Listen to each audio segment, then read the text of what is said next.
Ito si Remulla lagi na lang yes ng yes. Siya ay isang yes person. Ano ang mangyayari sa ating bansa kung ganito na lang ang ating public official kahit alam na may mali, yes pa din, ganyan ang mga taong walang paninindigan. Dito lang natin makikita na ang ganitong klaseng tao ay sunod-sunoran dahil sa pera. Ano na ba ang nangyayari sa Pilipinas? Parang pinamumunuan na ng hindi sumusunod sa batas, kahit na pinakamataas na opisyal ng gobyerno tulad ng DOJ. Na nag-aral ng batas at maraming karanasan at tunay na abogado, parang nakalimutan yata na sa simpleng batas, na ang batas ang pinakamataas sa lahat at ito ang nasusunod at wala itong pinapaburan, kahit na sino naman mayaman o mahirap o nasa gobyerno o maimpluwensyang tao. Mas mataas po ang taong bayan sa batas. Am I right, Secretary Remulla? Yes, sir. Mr. Chair. Bayan sa batas. Am I right, Secretary Remulla?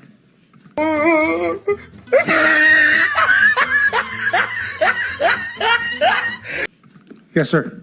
Mr. Chair. Kitang-kita sa mukha ni Remulla na tinatago ang ngiti dahil nakahanap ng kakampi at yun ay si Erwin Tulfo. Nagkataon lang ba ang mga pahayag na ito nung tinanong na mas mataas ang taong bayan kaysa sa batas o nakaplano na? Taong bayan, ano sa tingin niyo? Si Remulla ay sunod-sunuran lamang ng gobyernong ito, wala siyang pakialam kahit madumihan ang kanyang kredibilidad at dignidad at moralidad dahil ang totoo wala naman siyang pakialam sa taong bayan o sa bansang Pilipinas o sa kanyang lupang sinilangan. Isa siya sa mga taong kung tapos na ang trabaho, pupunta ng ibang bansa at doon na maninirahan. Para sa taong ito pera-pera lang at wala ng iba.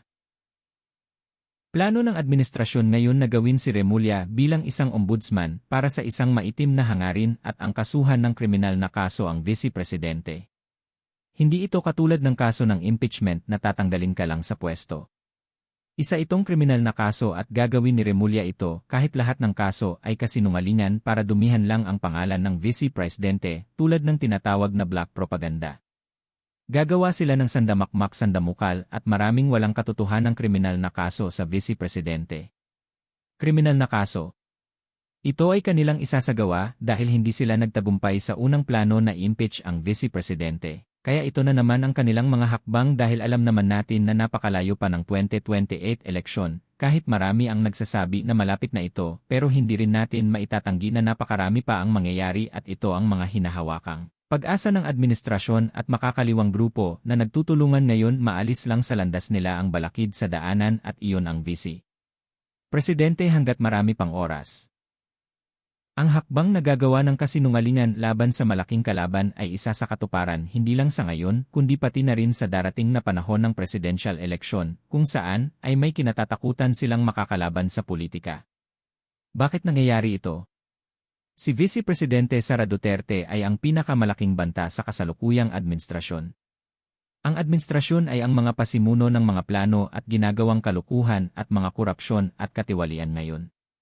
Ang kasalukuyang administrasyon ngayon ay suportado ng makakaliwang grupo rebelde na nakaupo sa pwesto sa kasalukuyan at ang mga elitista dahil nga ngayon mahina ang kanilang bilang kung boto lang ang pag-uusapan. Wala silang laban sa Vice Presidente sa eleksyon, kaya nakipagsanib puwersa sila sa administrasyon para mas palakasin ang planong tanggalin ang Vice Presidente.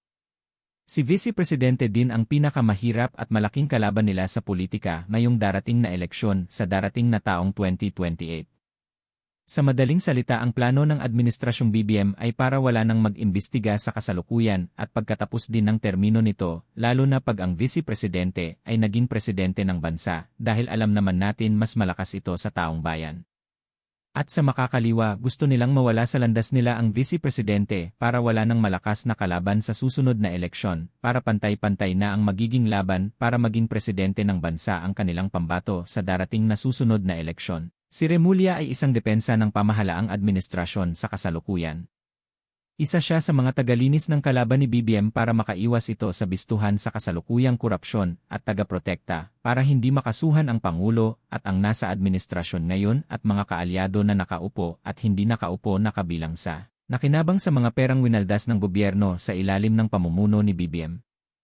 Pag si Remulla ang naging ombudsman, kaya niyang palusutin sa mga kaso si BBM ngayon at pag natapos na ang termino sa pagiging Pangulo.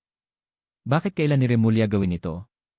Dahil si Remulla ay isa din sa nakinabang sa ninakaw na pera ng bayan at pag hindi tutulungan ang kasalukuyang Pangulo ay madadawit din siya sa mga imbestigahan kakasuhan at makukulong sa salang katiwalian pag nag-iba na ang Pangulo o may nanalo ng ibang Pangulo o nanalong oposisyon bilang Pangulo o ang pinakadelikado sa administrasyon ngayon pag nanalong Pangulo ang Vice Presidente sa susunod na darating na eleksyon na alam naman natin na ito ay tatakbo sa pagkapangulo.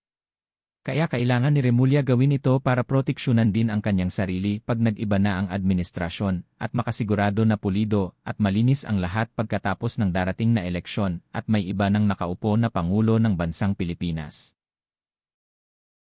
Kung nag-enjoy ka sa videong ito, nananawagan ako na i-subscribe mo ang channel na ito at like at share para magpatuloy tayong mag-expose ng kabulastugan sa gobyerno ng ating bansang Pilipinas.